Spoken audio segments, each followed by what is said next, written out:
Chapter 1. Health Problems. There were 4 of us: George, William Samuel Harris, myself, my friends call me Jay, and Montmorency.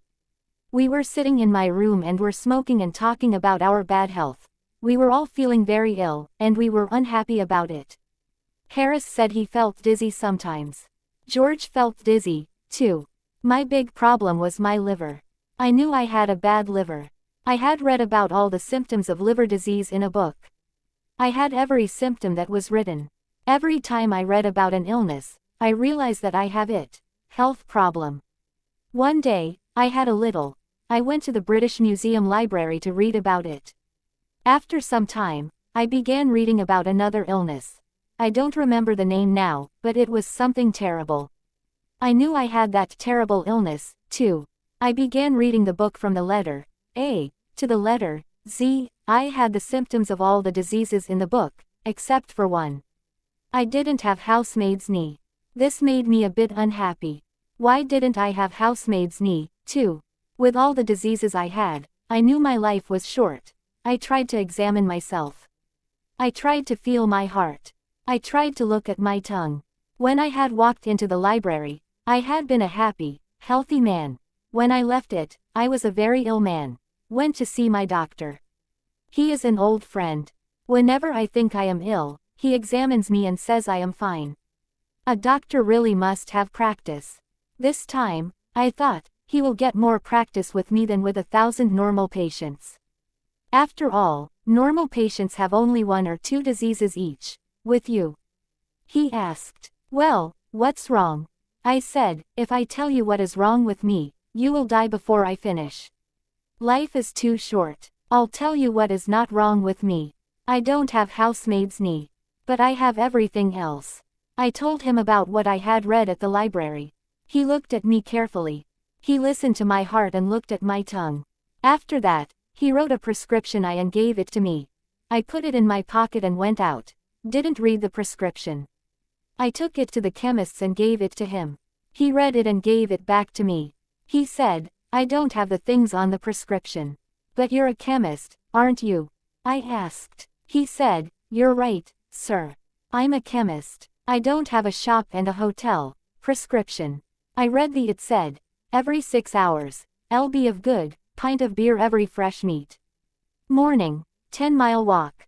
Go to bed no later than 2 o'clock each night and don't read books about things you don't understand. I followed the doctor's prescription. It saved my life. I now feel rather well, except for my liver problem. The main symptom of liver disease is a general feeling of sleepiness and no interest in working. I have suffered from this illness ever since I was a boy. Medical science was not advanced in those days. Doctors did not know that I had liver illness. They thought I was lazy. People called me a lazy little devil, and said, go and do your work. They did not know I was ill with liver disease. Instead of giving me liver pills, they gave me blows on the head. Those blows were good for me, because after each blow I went to do my work. That old remedy worked better than a box of modern pills. That evening, George, William Harris and I sat in my room. We described our illnesses.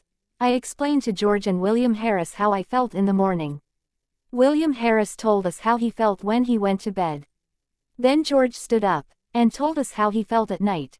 George always thinks he is ill, but there is really nothing wrong with him. At that moment, Mrs. Poppets, the housekeeper, I served our dinner. We were not hungry. We ate some meat, onions and cake. We had no interest in food. We began talking about our illnesses again. We all knew that our illnesses were caused by too much work. We need a rest, said Harris. A rest and a change, George added.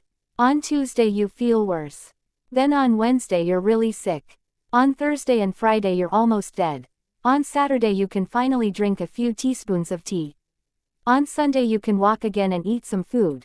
Then on Monday you're happy, because it's time to get off the boat. So George said, let's go up the river. We'll have fresh air and quiet on the river. The hard work on the boat will make us hungry, so we'll enjoy our food. We'll be so tired at the end of the day, that we'll sleep well. Harris said, you don't have any trouble sleeping, George. There are only 24 hours in the day, and you sleep most of that time. If you sleep any more, you're dead. However, I like your idea of a holiday on the River Thames. I liked it too. George was surprised that we both liked his idea. The only one who didn't like the idea was Montmorency, my fox terrier. He looked at us with his big eyes. You like the idea, but I don't, his face said. On the river there's nothing for me to do. I don't like looking at the trees. I certainly don't smoke. If I see a rat, you won't stop the boat so I can run after it.